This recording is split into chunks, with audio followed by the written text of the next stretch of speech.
चलो भाई, नमस्कार, नमस्ते, गुड मॉर्निंग। जैसे कि आप सभी को विदित है, जैसे कि आप सभी को विदित है, हम पढ़ रहे थे प्रधानमंत्री। प्रधानमंत्री वास्तविक रूप से भारत का सबसे बड़ा पद होता है। भारत सरकार का या भारत का संवैधानिक रूप से सबसे बड़ा पद होता है राष्ट्रपति।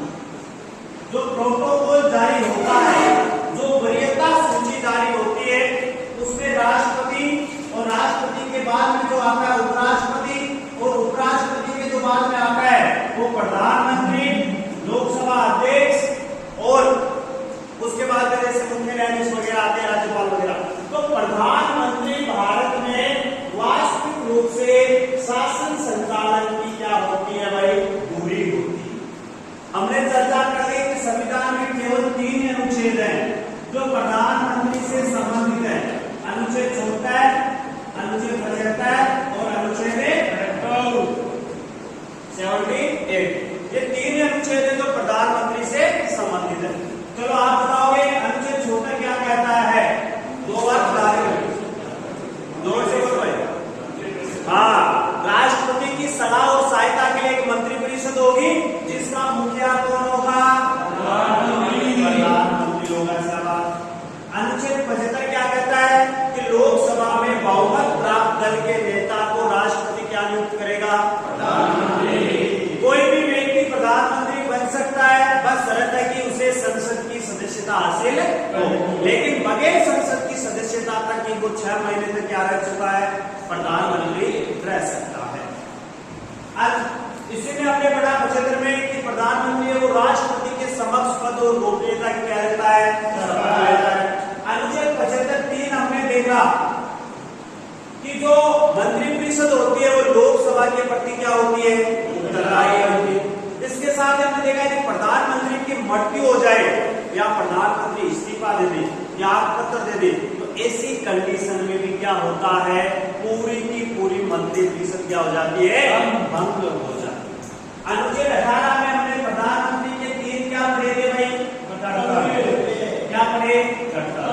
पहला कर्तव्य तो यही था कि प्रधानमंत्री है वो संघ के जो भी कार्यकलाप हैं, चाहे वो प्रशासन से संबंधित हो, चाहे वो विधायिका से संबंधित हो, उनकी समय समय पे सूचना किसको देगा?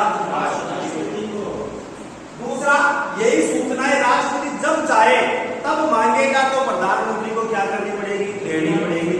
और अंतिम हमने पढ़ा था कि कोई मंत्री ने किसी विभाग का है, उसने कोई फैसला कर लिया है और उसको मंत्री परिषद के समक्ष नहीं रखा है, तो राष्ट्रपति उसको प्रधानमंत्री के माध्यम से मंत्री परिषद के समक्ष से रखेगा।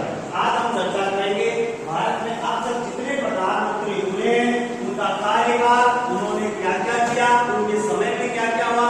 तो सबसे पहले चर्चा करते हैं भारत के पहले प्रधानमंत्री कौन थे भाई? पंडित जवाहर, साथ में लिखो भाई, पंडित जवाहरलाल नेहरू। पंडित जवाहरलाल नेहरू। पंडित जवाहरलाल नेहरू प्रधानमंत्री बनते हैं भाई कहाँ पे? 15 1900 से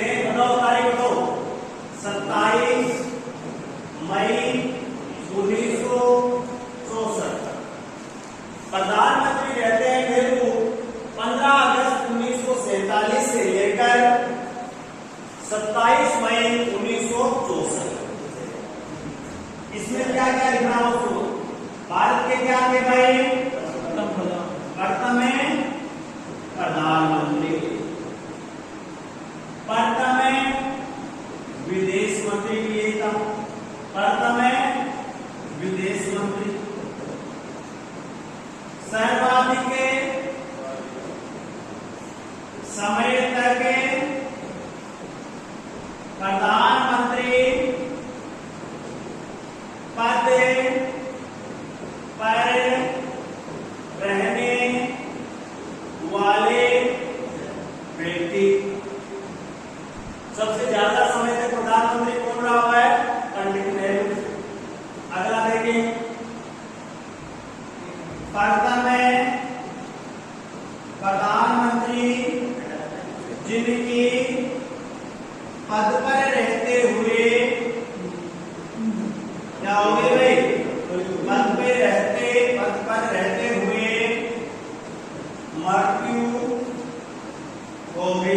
हुई।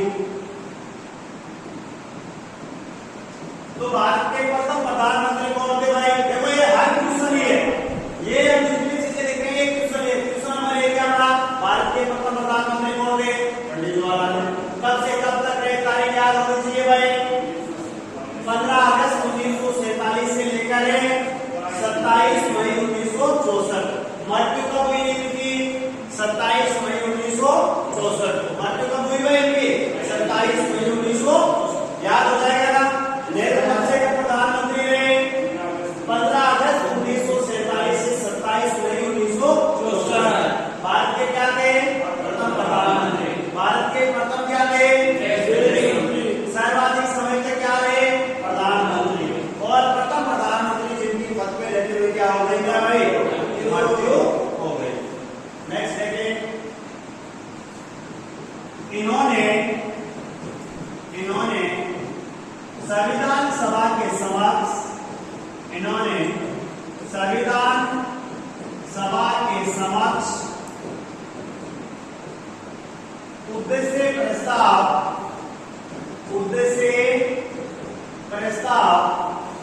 उद्देश्य प्रस्ताव रखा। यानी नेहरू ने संविधान सभा के समक्ष उद्देश्य प्रस्ताव रखा। कब रखा था भाई? तारीख बताओ। 13 दिसंबर 1946। जिसे संविधान सभा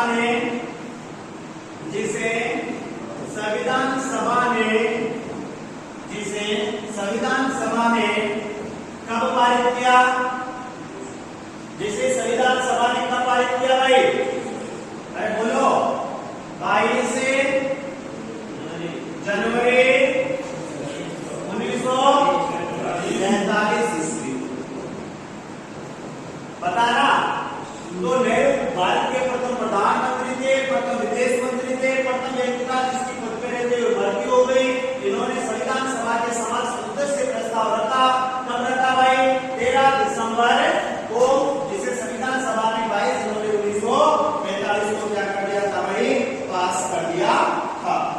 अगला, भारतीय विदेश नीति का जनक भी इन्हें कहा जाता है। भारतीय विदेश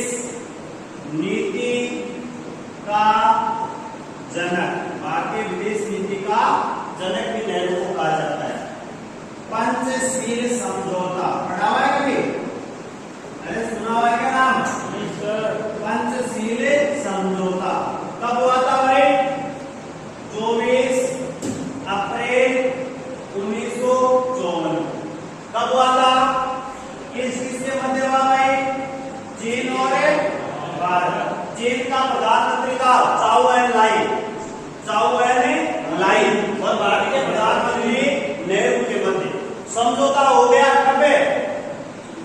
24 अप्रैल 1954 को।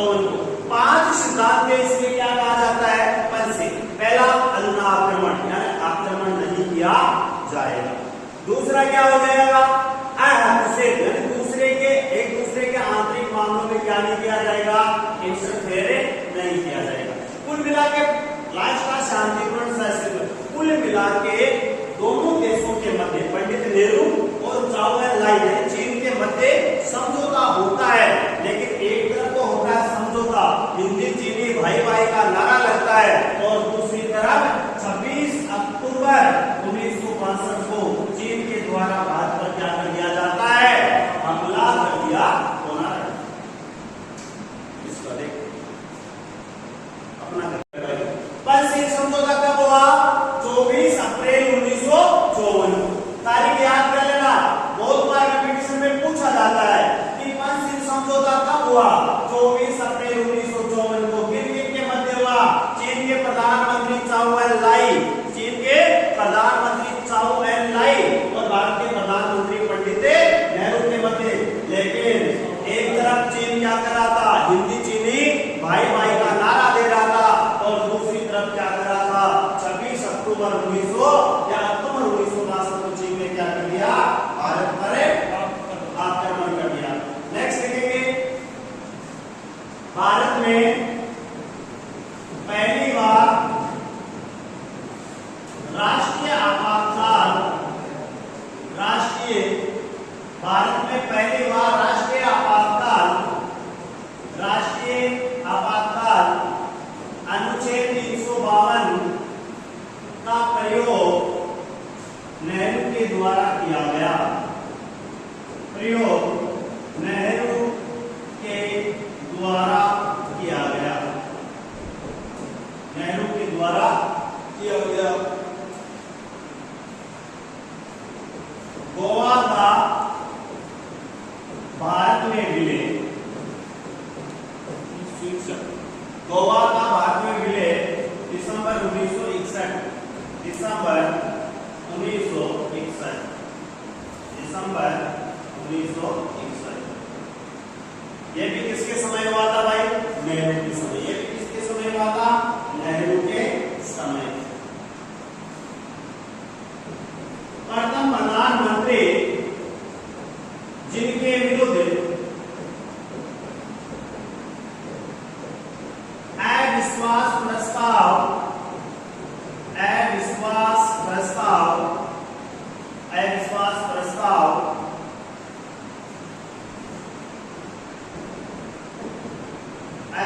प्रस्ताव लोकसभा में लाया गया, लोकसभा में लाया गया, लेकिन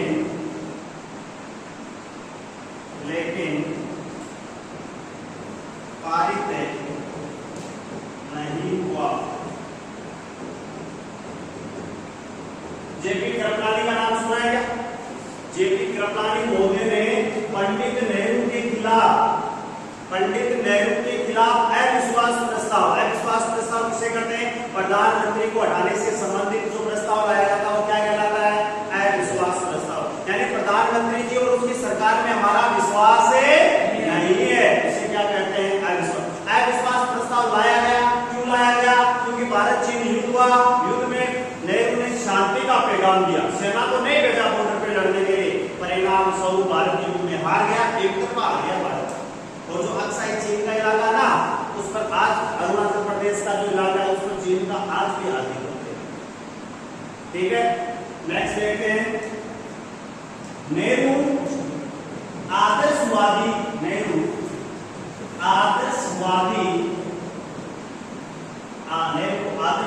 विदेश नीति के समर्थक थे। यानी आदर्शवादी व्यक्ति था पंडित जवाहरलाल नेहरू। सभी अलग अलग राजनीतिक दलों के लोगों को अपनी मंत्रिमंडल में शामिल किया था। आज बहुत सारे लोग हैं जो आज नेहरू का विरोध करते हैं कि नेहरू ने ये कर दिया, वो कर दिया, फलाना, आज भारत गरीब हो गया, वो हो गया, सब नेहरू के कारण हुआ। ये गलत है। जो व्यक्ति सभी बातों का भारत में सबको बोलने की आजादी है, सबको स्वतंत्रता है अपने विचार की। लेकिन सोचो, जिस पार्टी को 1952 में भारत में पहले आम चुनाव होते हैं, 1952 में भारत में प्रथम क्या होते हैं भाई? आम चुनाव होते हैं, प्रथम लोकसभा के चुनाव होते हैं। कांग्रेस भारी बहुमत से जीतती है, क्योंकि उस समय कांग्रेस पार्टी एकमात्र ऐसी पार्टी थी जिसका संगठन ढाणी गांव-गांव, शहर-शहर में फैला हुआ था। विभिन्न सामाजिक वर्ग, जातियां, धर्म के लोग कांग्रेस से जुड़े हुए थे। उस समय भी पंडित नेहरू के विरोधी कौन? श्यामा प्रसाद मुखर्जी। तो जनसंघ के क्या है? संस्थापक। जनसंघ के क्या थे भाई? संस्थापक। 1951 में बना था जनसंघ। किसने बनाया था? श्यामा प्रसाद मुखर्जी। श्यामा प्रसाद मुखर्जी। और इसी श्यामा प्रसाद मुखर्जी द्वारा बनाए गए जनसंघ को 1980 में अटल बिहारी वाजपेयी के द्वारा पुनः परिवर्तित करके भारतीय जनता पार्टी का क्या किया गया? निर्माण। बीजेपी कब बनी? 1980। पहले क्या था? जनसंघ। तो जनसंघ का संस्थापक था श्यामा प्रसाद मुखर्जी। ये कांग्रेस का विरोधी था, क्योंकि ये उद्योगों की बात करता था, आर्थिक निजीकरण, उदारीकरण, इनकी बात करता था। कौन? जनसंघ। यानी जनसंघ कांग्रेस की नीतियों के विरुद्ध था। फिर भी इसके अध्यक्ष श्यामा प्रसाद मुखर्जी को पंडित नेहरू ने कैबिनेट में शामिल किया गया था।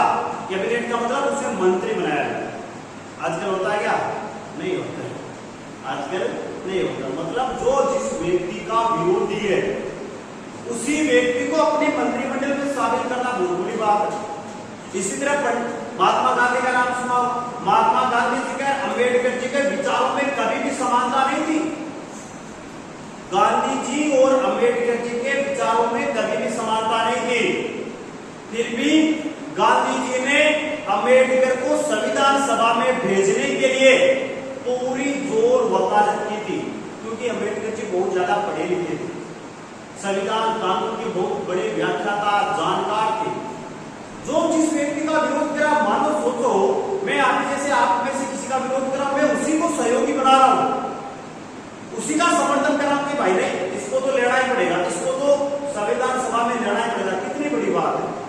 यानी जिस व्यक्ति का विरोध कर रहे हो आप, उसी व्यक्ति को संविधान सभा में शामिल करने का नेहरू ने और महात्मा गांधी ने अंबेडकर को शामिल किया था, क्योंकि अंबेडकर जी कानून के बहुत बड़े ज्ञान। देखो विचारों में हो सकता है मतभेद हो, मेरा विचार हो अलग हो, आपका विचार हो अलग हो, लेकिन वो मनभेद नहीं होना चाहिए। मतभेद तो ठीक है, मनभेद नहीं होना चाहिए। ये बातें हमें यहाँ नेहरू से सीखने को मिलती है। कई कहते नेहरू ने क्या दिया, भाई नेहरू ने ये दिया कि भारत में आज जो IIT है ना, इसका नाम आप सुनते हो, ये सब कुछ नेहरू की देन है। विश्वविद्यालय ये नेहरू की देन है, UGC वगैरह। इसके साथ साथ एक काम और किया नेहरू जी, गुटनिरपेक्षता का नाम सुना है क्या? अरे नाम सुना है क्या? गुटनिरपेक्ष आंदोलन या गुटनिरपेक्षता का जो गुट था ना, उसके ये संस्थापक सदस्य थे। लिखेंगे गुटनिरपेक्ष आंदोलन के संस्थापक सदस्य नेहरू थे। गुटनिरपेक्ष आंदोलन के संस्थापक सदस्य नेहरू थे। गुटनिरपेक्ष आंदोलन के संस्थापक सदस्य नेहरू थे। गुटनिरपेक्ष आंदोलन के संस्थापक सदस्य नेहरू थे। अब थोड़ा बता देता हूं गुटनिरपेक्षता क्या है, किसे कहते हैं गुटनिरपेक्षता? हाँ पॉलिटिकल रही हुई पॉलिटिकल। हाँ तभी बोलो, चलो सुनो मारवाड़ी भाषा में आराम बताओ। सेकेंड वर्ल्ड वॉर लड़ा गया 1939 से 1945 के मध्य। 1939 से 1945 के मध्य कौन सा युद्ध लड़ा गया? देखो इंटरेस्ट के साथ पढ़ोगे, ईमानदारी से याद हो जाएगा। बोर्ड समझ के पढ़ोगे, चाहे क्यों कर लियो कभी याद हो लियो। रियल बात है। मजाक में लेके पढ़ोगे ना तो कभी आपका ये मजाक पढ़ा देगा। पढ़ाई चाहिए सीरियस होके पढ़ना पड़ता है भाई। पढ़े उतने टाइम सीरियस रहो, नहीं पढ़ना ना सो मस्त, कोई दिक्कत की बात नहीं। देख गुटनिरपेक्षता की शुरुआत कैसे होती है इसकी मैं आपको चर्चा बताऊं। 1939 से 1945 के मध्य दूसरा वर्ल्ड वॉर लड़ा गया, द्वितीय विश्व युद्ध लड़ा गया। जब द्वितीय विश्व युद्ध लड़ा जा रहा था, उसके बाद में लास्ट जो घटना घटती है वो होती है 6-9 अगस्त 1945। क्या हुआ भाई? अमेरिका द्वारा जापान के दो शहरों हिरोशिमा और नागासाकी पर क्या गिराए गए? परमाणु बम गिराए गए। पता है पूछा जाता बहुत बार कंपटीशन में कि अमेरिका द्वारा कहां और विश्व में पहली बार परमाणु बम कहां गिराए गए?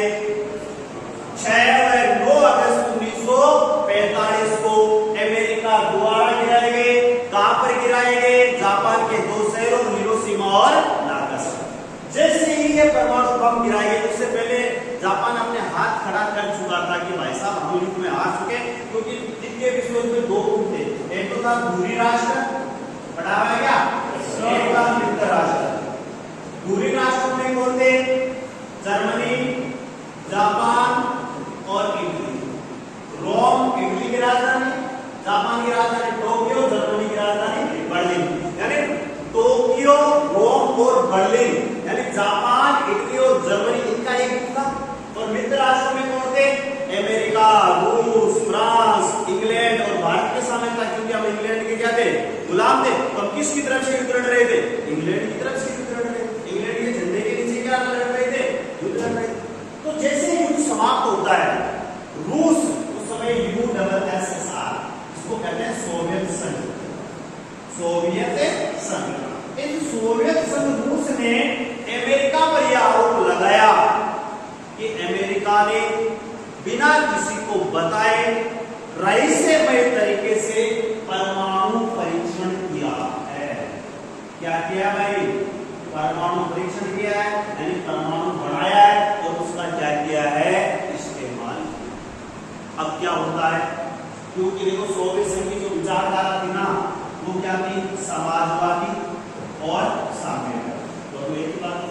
अमेरिका की जो विचारधारा है वो कौन सी? पूंजीवादी। अमेरिका चाहता है प्रत्येक व्यक्ति की स्वतंत्रता प्रबल देता है, जबकि सोवियत संघ समाजवादी व्यवस्था चाहती है समाज की स्वतंत्रता प्रबल, सर्वहारा की स्वतंत्रता पर। अब होता यह है कि दो गुट बढ़ गए, एक पूंजीवादी एक साम्यवादी। एक तरफ अमेरिका, एक तरफ सोवियत संघ, एक तरफ नाटो जो अमेरिका नेतृत्व कर रहा था, एक तरफ वार्साए पैक्ट। दो गुट बढ़ गए। अब उस समय भारत से छोटे छोटे देश आजाद हो रहे थे। भारत, श्रीलंका 1947 भारत 47 में, दक्षिण कोरिया भी 47 में आजाद हुआ। आपके क्या बोलते हैं श्रीलंका 1948 में।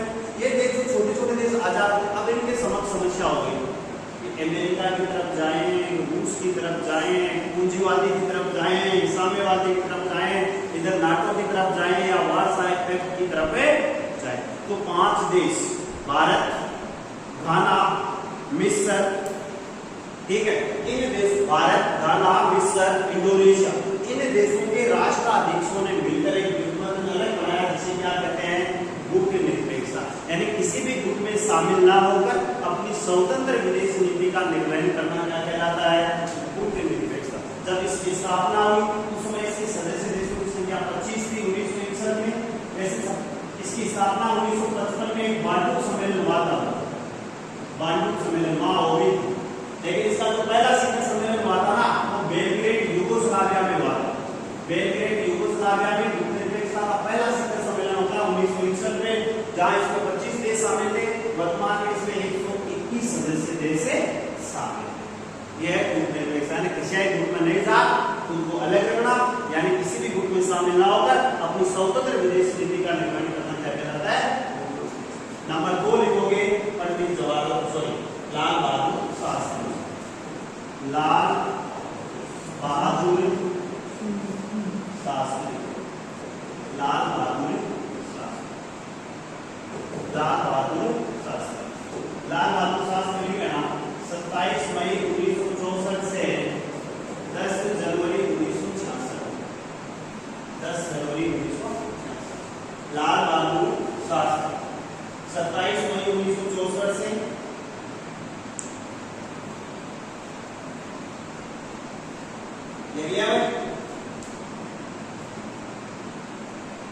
देखो भारत पाक युद्ध 1965 इनके समय हुआ। भारत पाक युद्ध 1965, ताकसन समझौता, ताकसन समझौता कब होता है भाई?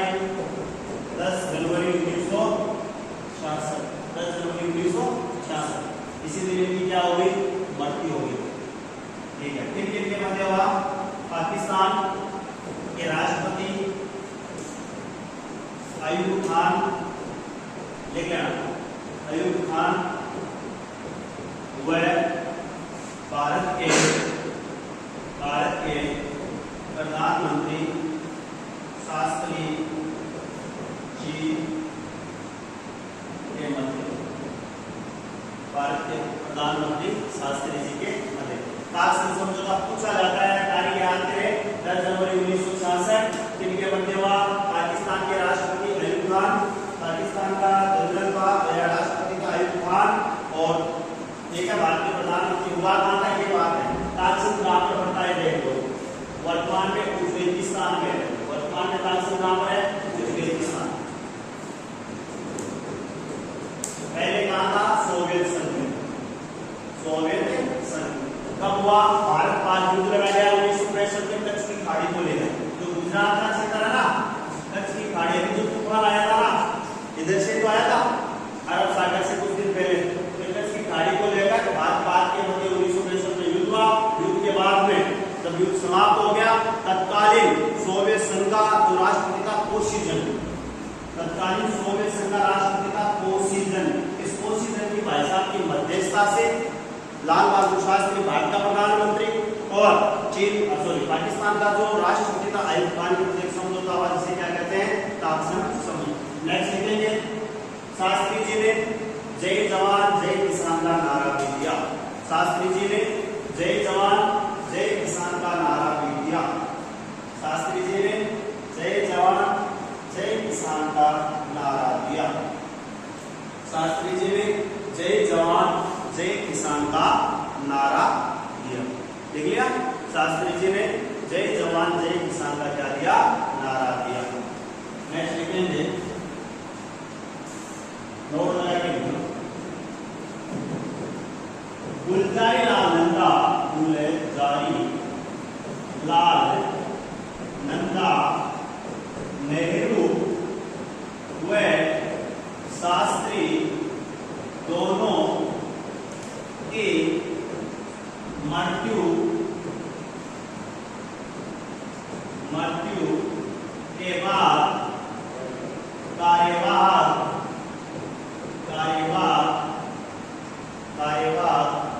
प्रधानमंत्री बनाए गए।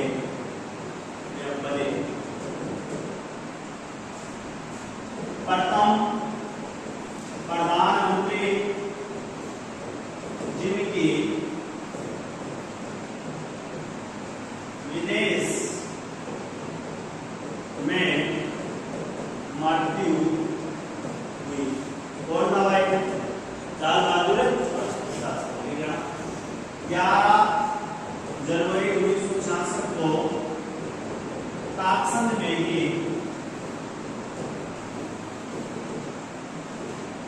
शास्त्री जी की मृत्यु हो गई हुई।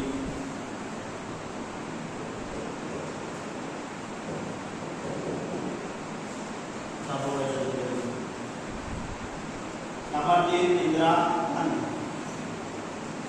नंबर 3 इंदिरा गांधी।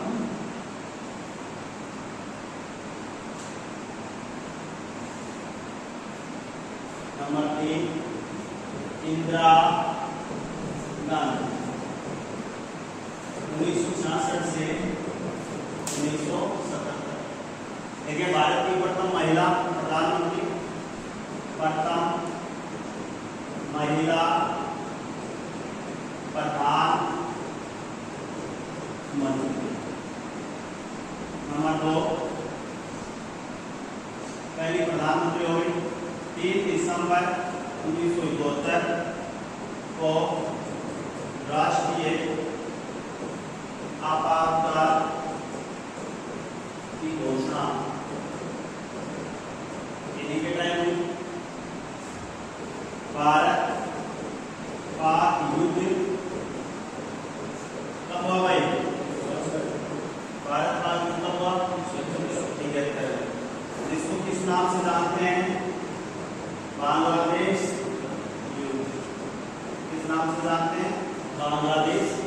इस युद्ध के बाद में समझौता होता है, कौन सा भाई, शिमला समझौता। कौन सा समझौता होता है, शिमला समझौता। कब होता है, 3 जुलाई, आज ही के दिन हुआ है। आज दिन हो गई ना, 3 जुलाई 1972। 50 साल हो गए, पूरे कितने साल हो गए, 50-51 साल हो गए। 3 जुलाई 1972 को पाक पीएम जुल्फिकार अली भुट्टो, जुल्फिकार अली भुट्टो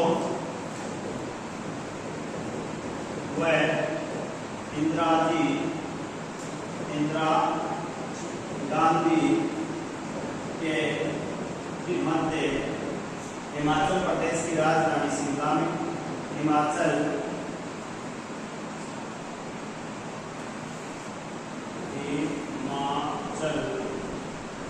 के शिमला में हुआ। शिमला समझौता कब होता है भाई, बोलो, 3 जुलाई 1972 कहाँ हुआ था, शिमला में हुआ। कहाँ हुआ था, शिमला में हुआ। सामने भाई नेक्स्ट भारत रूस या USSR लिखना सोवियत संघ के मध्य 20 वर्षीय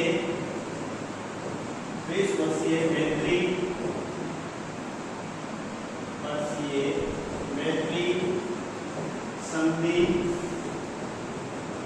1972 में हुई, यानी इंदिरा गांधी के द्वारा रूस के साथ में 20 वर्षीय संधि 1972 में की गई। नेक्स्ट, प्रथम परमाणु परीक्षण कब हुआ भाई? पता होना चाहिए। 18 मई 1974 ईस्वी को पोखरण राजस्थान पोखरण राजस्थान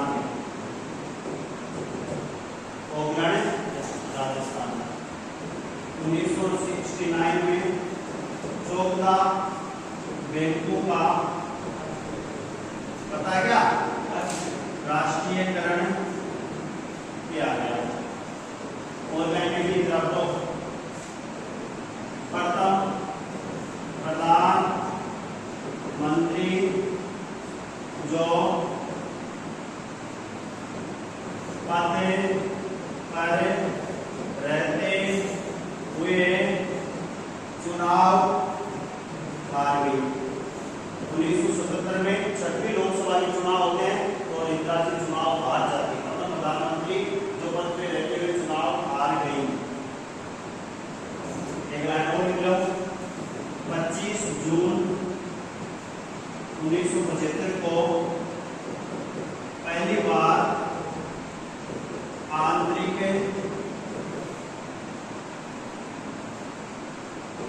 इसमें क्या गया, पहली बार आंतरिक अशांति के नाम पर पढ़ाया हुआ है बेटा राष्ट्रीय आपातकाल घोषित किया। कब किया भाई? 25 जून 1975।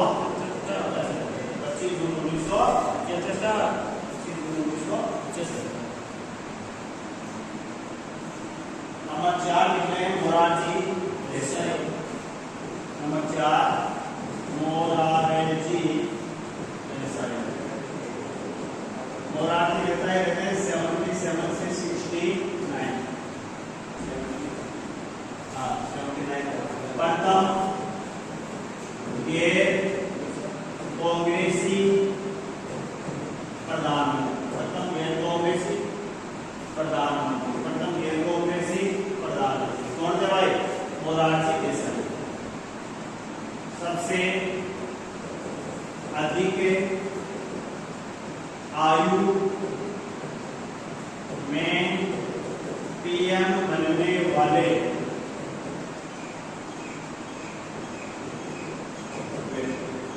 यानी 80 वर्ष की उम्र थी इसकी। प्रधानमंत्री बना था ना मोरारजी देसाई। आयु कितने वर्ष थी? 80 वर्ष। बेचारे के बाद 2 बार चांस आया। नेहरू की मृत्यु कब हुई? 1964 में। दावेदार कौन था? मोरारजी देसाई। दावेदार कौन था? अरे मोरारजी देसाई उस समय वित्त मंत्री हुआ करता था, रक्षा मंत्री। मतलब मोरारजी देसाई की पेट बहुत अच्छी थी, ठीक है ना? तो 80 साल 64 में कितनी उम्र थी इसकी? मान लो 70 साल के थे मोरारजी देसाई। यानी नेहरू की बात में इनको लगा, नेहरू की मृत्यु की बात में लगा कि नंबर किसका आएगा? मोरारजी देसाई। लेकिन कांग्रेस जो वर्किंग कमेटी थी, कांग्रेस का जो संसदीय बोर्ड था जिसे कहते हैं CWC, कांग्रेस वर्किंग जो कमेटी थी ना, उसने किसका नाम आगे कर दिया? लाल बहादुर शास्त्री। ऐसा वो कहीं भी मान लो शाम कोई दिक्कत की बात नहीं, ठीक है। फिर क्या हुआ? 1966 में किसकी मृत्यु हो गई? शास्त्री जी की मृत्यु हो गई। तो फिर अबका तो आप लोग नाम तो अबका तो पक्का प्रधानमंत्री बन जाए, क्योंकि उस समय इंदिरा गांधी थी ना, वो अनुभवी नहीं थी। 1966 में इंदिरा गांधी उतनी अनुभवी नहीं थी जितना कि कौन था? मोरारजी देसाई। इंदिरा गांधी जब प्रधानमंत्री बनी उस समय राज्यसभा की क्या थी? सदस्य। इंदिरा गांधी जब लाल बहादुर शास्त्री की मृत्यु के बाद प्रधानमंत्री बने ना, उसमें राज्यसभा की सदस्य थी, लोकसभा की सदस्य थी। लोकसभा का उसमें नेता कौन हुआ करता था? मोरारजी देसाई। तो मोरारजी देसाई को मामूली तो है अब तो प्रदेश है भी कौन बनाया? क्योंकि इंदिरा गांधी, और इंदिरा गांधी ने क्या कर दिया? 25 जून 1975 को क्या कर दिया? आपातकाल लगा दिया। अब मोरारजी देसाई फिर नाराज हो गए। परिणाम स्वरूप 1977 में जितने भी गैर कांग्रेसी दल थे ना, उन सब ने मिलकर एक अलायंस बनाया जिसे ग्रेट अलायंस कहते हैं। क्या कहते हैं भाई? Great alliance. ग्रेट यानी अच्छा, अलायंस यानी गठबंधन। यानी कांग्रेस के विपक्ष में जितने राजनीतिक दल थे ना, उन सब ने मिलकर एक गठबंधन बनाया जिसे ग्रेट अलायंस कहते हैं। और इन्होंने चुनाव लड़ा। किस दल के चुनाव लड़ा? जनता पार्टी के चुनाव चिन्ह पर। जनता बाबू जगजीवन राम की पार्टी थी जनता पार्टी, उसके चुनाव चिन्ह दीपक, चुनाव चिन्ह था दीपक। उसमें मोरारजी देसाई ने चुनाव लड़ा और ये जो जनता दल था, जो जितनी पार्टियां थी उनको 273 से ज्यादा सीटें मिली, उनको बहुमत मिला। और मोरारजी देसाई क्या बन गए? आखिरकार में तमन्नाएं इनकी जो देखी थी वो क्या हो गई? पूरी हो गई। यानी ये मोरारजी देसाई प्रधानमंत्री बनने से पहले बॉम्बे जो प्रांत है ना, जिसे आजकल बॉम्बे गुजरात कहते हो, उसके मुख्यमंत्री भी रहे मोरारजी देसाई। कांग्रेस के बहुत बड़े नेता थे। सपना इन्होंने देखा, आखिरकार में 80 साल का उगाने जब पूरे हो गए प्रधानमंत्री। लेकिन वहां वो ज्यादा दिन पहुंचा लो, क्योंकि अलग अलग लोग बहुत सारे गुजर 18 महीना चाले हुए में अलग अलग जितने राजनीतिक दल थे ना, इनके जनता दल में जितने राजनीतिक दल थे ना, चाहे वो लोक दल, चौधरी चरण सिंह भाई साहब, चौधरी चरण सिंह जी नाम सुना है, बाबू जगजीवन राम, मीरा कुमारी का नाम सुना है? भारत की पहली महिला लोकसभा अध्यक्ष कौन थे? कब से कब रही? 2009 से 2014 तक। 2009 से 2014 तक। पिताजी है जगजीवन राम जी।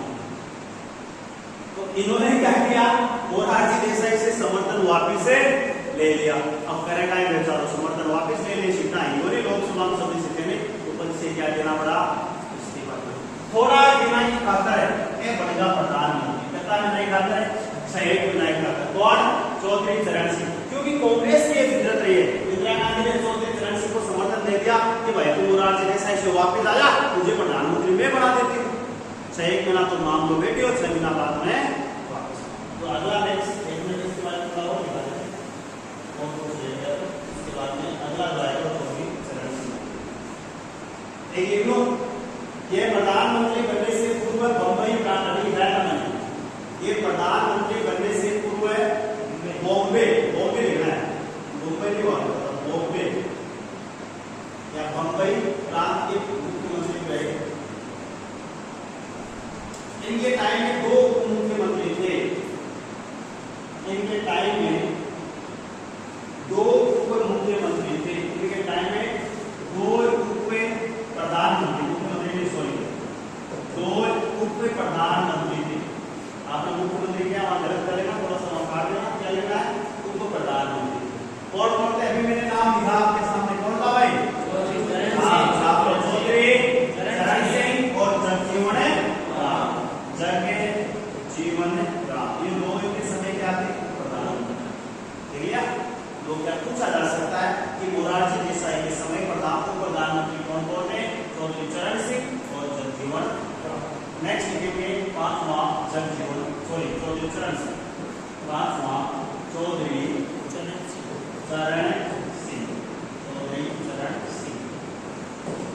देखिए चौधरी चरण सिंह के बारे में, ये थोड़े रहे भाई 79 से 80, 79 से 80। ठीक है, यह एकमात्र प्रधानमंत्री जिन्होंने लोकसभा का सामना नहीं किया। यह एकमात्र प्रधानमंत्री है जिन्होंने लोकसभा का सामना नहीं किया। आज के लिए इतना ही।